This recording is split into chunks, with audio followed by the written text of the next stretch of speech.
welcome back to Pink's Kitchen. Today let's check out how to make green ginger tea.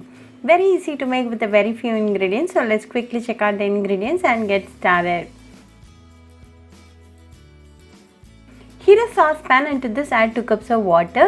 Keep the flame in medium throughout the process. When the water comes to a boil, add half teaspoon of green tea powder. You can go with your favorite brand.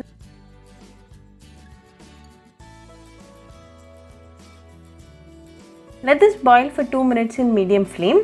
Green tea helps to improve brain function, helps to lose fat, protects against cancer, lowers the risk of heart problems and contains healthy bioactive compounds. So a tea made with this is definitely a healthy substitute for the regular ones. After 2 minutes the water is nicely boiling. To this add a piece of crushed ginger. Let this again boil for 2 minutes.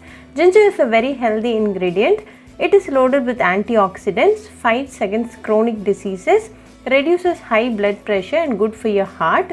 The essence of the ingredients are nicely getting extracted. We are not going to add any sweetening ingredients in this tea today. If you want, you can add half teaspoon of palm sugar candy, but this green ginger tea is going to taste good even without any sweetening ingredient. It's been 2 minutes now and the flavors of the ginger and the green tea has come together very well. I'm off the flame and add a teaspoon of lemon juice.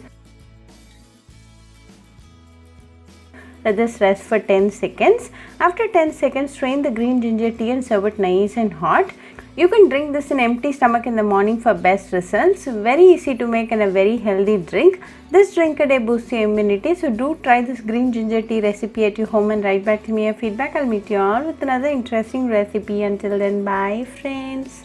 Hope you like this video. So please do like, share, comment and subscribe to Pink's Kitchen channel and click on the bell icon for latest updates. If you wish to check out our recipes in Tamil, you can visit Pink's Kitchen Tamil channel. I'll be giving the channel link in the description box. Happy cooking and thanks for watching this video. I'll meet you all with another interesting recipe. Until then, bye friends.